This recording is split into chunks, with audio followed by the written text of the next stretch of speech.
Today we will be modeling inequality systems. So basically we're taking ideas that we've already used, modeling linear equations and systems of inequalities, and putting them together into one lesson.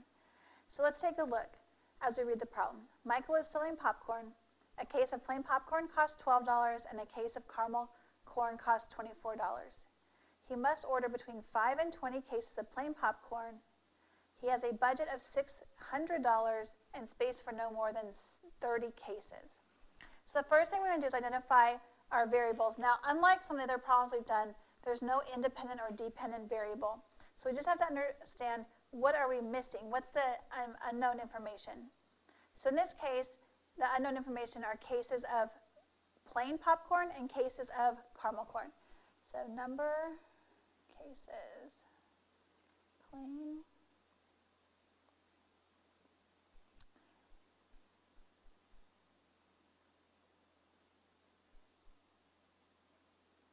Now, we could use x and y to model this. I'm going to go ahead and choose variables that make sense to the problem. So I'm going to use p to represent the number of cases of plain popcorn and c to represent the number of cases of caramel corn. The next thing we're going to do is go ahead and break down the story and write inequalities based on the information given. So we start at the beginning. Michael is selling popcorn. A case of plain popcorn costs $12. And a case of caramel corn costs $24. So these are both talking about money, these two pieces here. So we need to write an inequality that talks about money or cost. So this is the first one. So it's $12 for every plain plus $24 for every caramel corn. Now as I go through, I need to finish this equation or inequality with dollars. Once I start talking about dollars, I have to finish with dollars. So as I read through, I see that he has a budget of $600. So that's going to be the other side of my inequality. Now, the word budget implies that he cannot spend more. That's the most he can spend is $600. So we're going to go ahead and put less than or equal to there. Okay, looking at the second piece of information. The order must be between 5 and 20 cases of plain popcorn. So for that one, I'm going to go ahead and skip this down to number 3. This is actually a restriction on the plain. It's a restriction on my plain popcorn. So P is between 5 and 20, gives me some less than or equal to inequalities.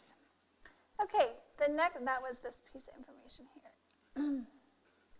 The next piece of information, the last piece here, says that he has no more than 30 cases. No more than 30 cases. So that's giving me the total number of cases. So as I write this one, number 2, I'm looking at just cases. So I have this 30 here. I know that there's no more than 30, so it has to be less than or equal to. But what has to be less than or equal to 30? Well, all I have are cases of plain and cases of caramel. So it has to be P plus C. And then the very last inequality is actually going to be a restriction on the caramel restrictions. And so with all the numbers we have from negative infinity to positive infinity, we know that we cannot buy negative numbers of cases. So that means that C has to be greater than or equal to 0. It has to be a positive number or 0.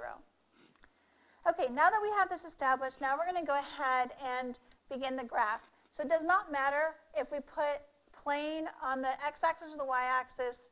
I'm going to go ahead and just keep it in order. So I'm going to go ahead and put plain on the x-axis down here. Number, cases, plain, popcorn. And then I'm going to go ahead on the y-axis and do number, cases of caramel corn.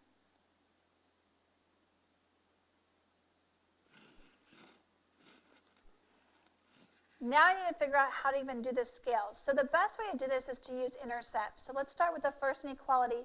Let's build the intercepts off of this by making a tiny table. I have P and C, and 0 for caramel and 0 for plain, and we're just going to substitute in. So when 0 is substituted into C, then that's gone. 24 times C, that's completely gone there. So now it just says 12p equals 600.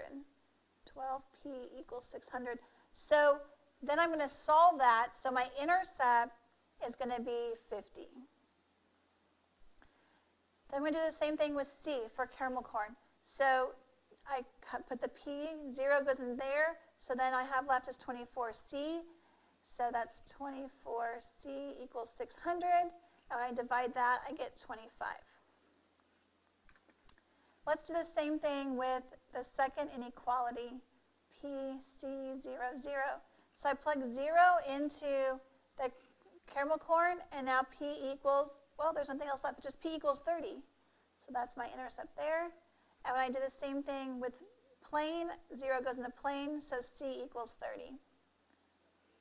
So for my graph, it makes sense then, looking at this table, that 50 is the biggest plain value, and 30 is the biggest C, the biggest caramel. So let's mark this out. So I'm going to count out to 50 here. So I'm going to go 10, 20, 30, 40, and 50. That's a 0 there. And I'm going to go up my scale. Same. I'm just going to count my 10s also. 10, 20, 30, and 40. That's as far as we need.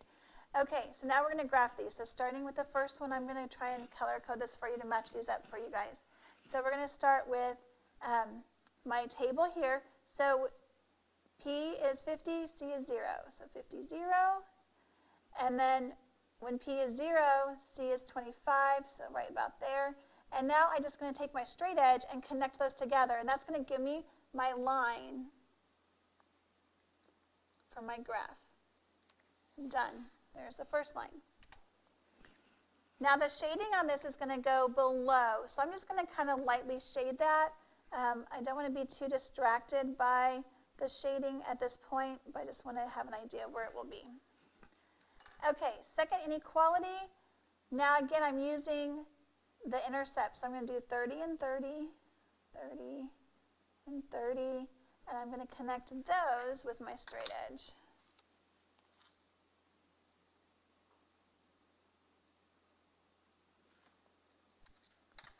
Okay, again, the shading on this is going to be below.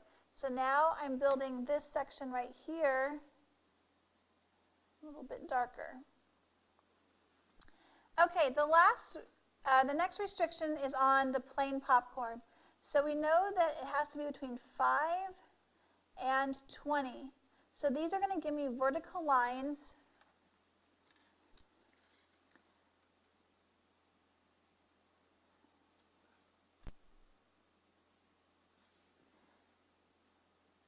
So the shading has to be between the 5 and 20. Let's get this straightened out for you guys here. So now my final shading, oh, and then the last one, hold on a second, the last one is the fact that C has to be greater than 0. So that is our axis down here. So this axis itself actually creates that last line there. So that cuts it off from it dropping down into the negatives. So my final shaded section is right in here.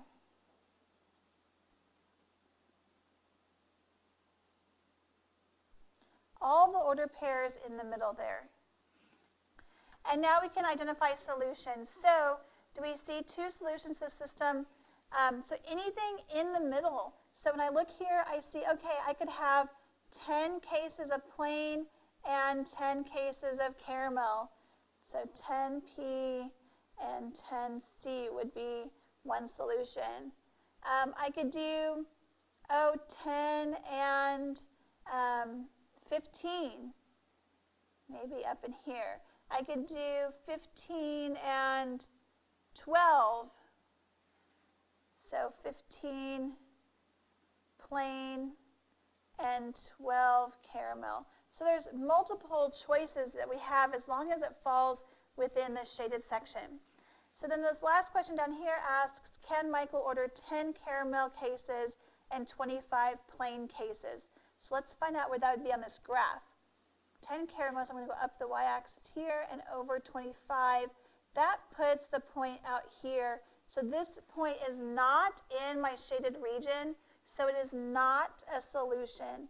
And if I wanted to check this, I just need to take that ordered pair and substitute into my original inequalities. So I would do 12 times plane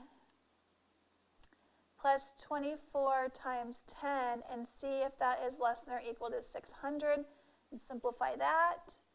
And then I would do the same thing. I would do it for all of them actually. I would do, so then 25 plus 10, is that less than or equal to 30? Well, that's obviously not going to be less than or equal to 30.